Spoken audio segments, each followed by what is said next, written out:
8-bit dough. This is like the Mad Cats of this generation, but if Mad Cats was actually decent, and I use that word decent very specifically because they're just okay. Like, no offense to 8BitDo, you make good controllers. I would have killed for this controller quality back in my day. Back in my day, third-party controllers were crap. These are actually okay. There's always something I don't like about them, though. In the GameCube days, when I was growing up, the third-party controllers were always like smaller for some reason, which doesn't make any sense to me because I don't know. The GameCube controller is a perfect size, and I don't know why they're trying to make it smaller. Like, what?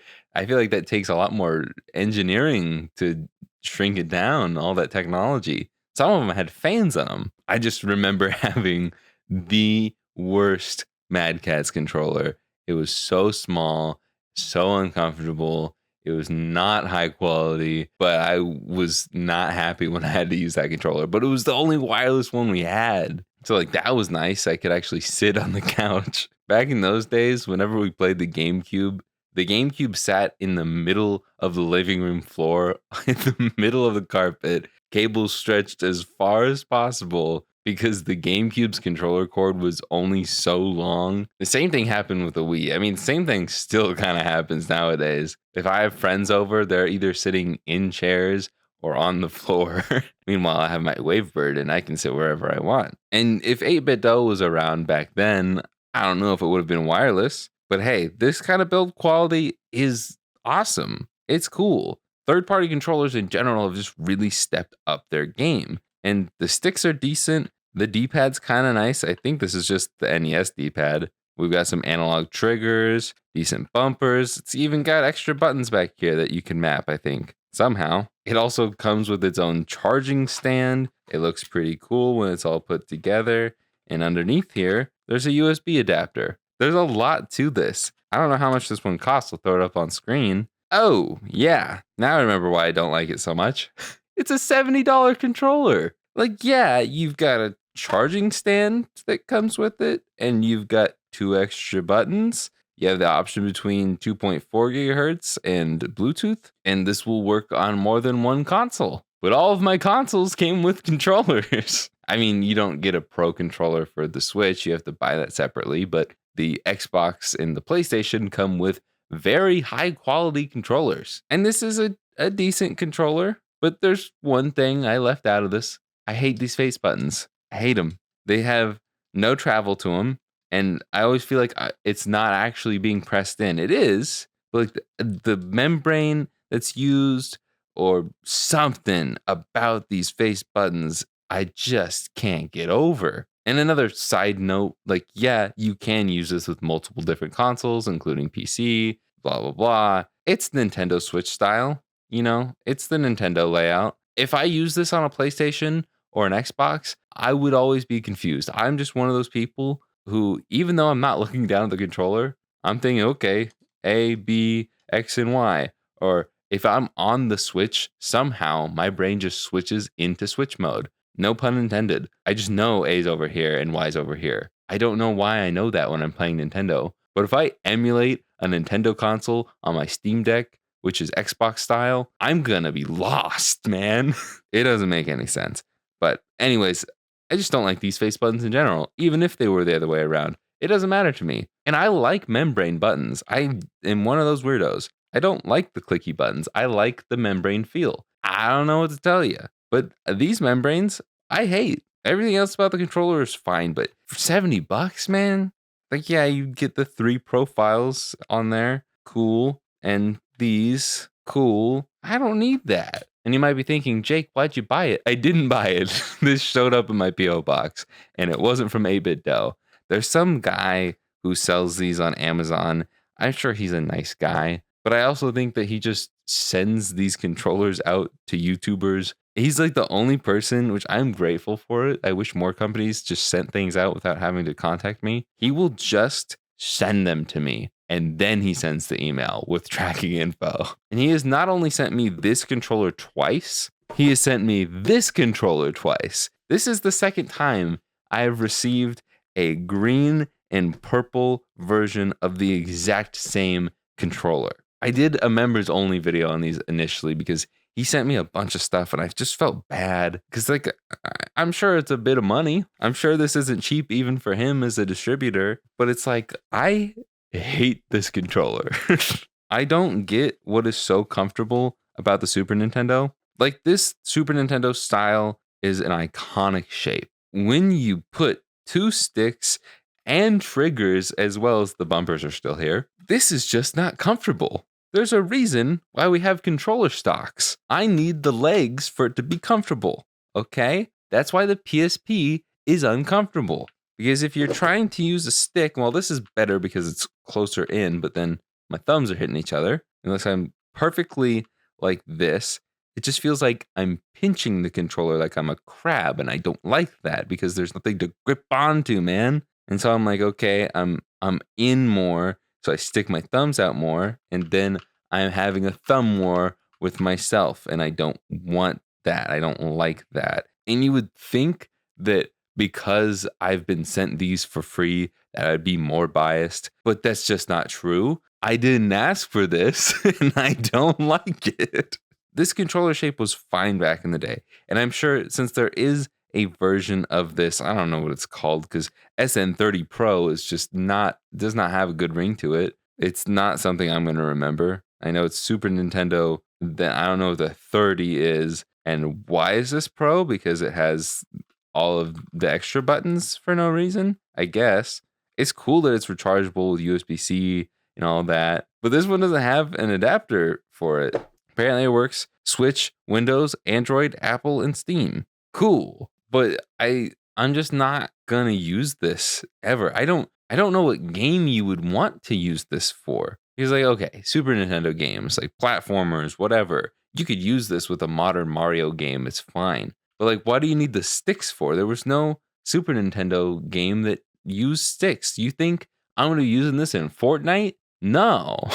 What is this? Why would you? Huh? I don't know how much these go for, and I might not like the price of them. $45? Are you kidding me? Okay, this is the one with the controller stocks is just the 8BitDo Pro 2, and that's cheaper, at least right now. It's only $5 more to get a much more comfortable setup for this controller. Apparently the purple one's $1 more than the green one. There's also a DMG style. But yeah, it's just like, that's so much money for what? And before you get upset with me because I'm just like a 8BitDo hater or whatever, that could not be further from the truth because I bought this with my own money. I actually like this. It's a high quality controller and it's an actual Super Nintendo controller or Super Nintendo like controller. It's dusty because I don't really use it that often because I've got this guy. Woohoo! And you might be like, Jake, well, this has extra buttons on it. Yeah, they're tiny because you don't use them in Super Nintendo games, but it's helpful to have because you use them for the Super Nintendo emulator on the Switch. I'm not going to be using this for Fortnite. I don't know why Fortnite's coming to mind. It's just in my head, I guess. I haven't even played that in a long time. I'm not afraid to play it. I do enjoy it. I haven't played that game in a while. Probably will soon. And I think I was also sent this one. I'm not a Sega guy, but because I have the M30 Pro, oh, it's not a Pro, sorry. It would have had to stick somewhere if it was a Pro. Stupid amateur controller. But anyways, this does make me feel like because I own this now, I don't need the Nintendo version of the Sega Genesis controller, which is a weird sentence that I've never thought of before. So yeah, like the replica controllers, I guess, is a good term to use for these. Not that one, this one. These are solid controllers. I like this. To be honest, I haven't used this one that much, but this one I bought with my own money and I like it. It's good. It's solid. It feels just like a Super Nintendo controller. And honestly, as someone who didn't grow up with the Super Nintendo, the straight across, more like Game Boy Pocket style start and select compared to the DMG style start and select, I don't know, this kind of looks nicer. Oh, I turned it on. The only thing I don't really like about this is it's micro USB. That's kind of a common theme across 8BitDo. Micro USB. Oh, that one's USB-C.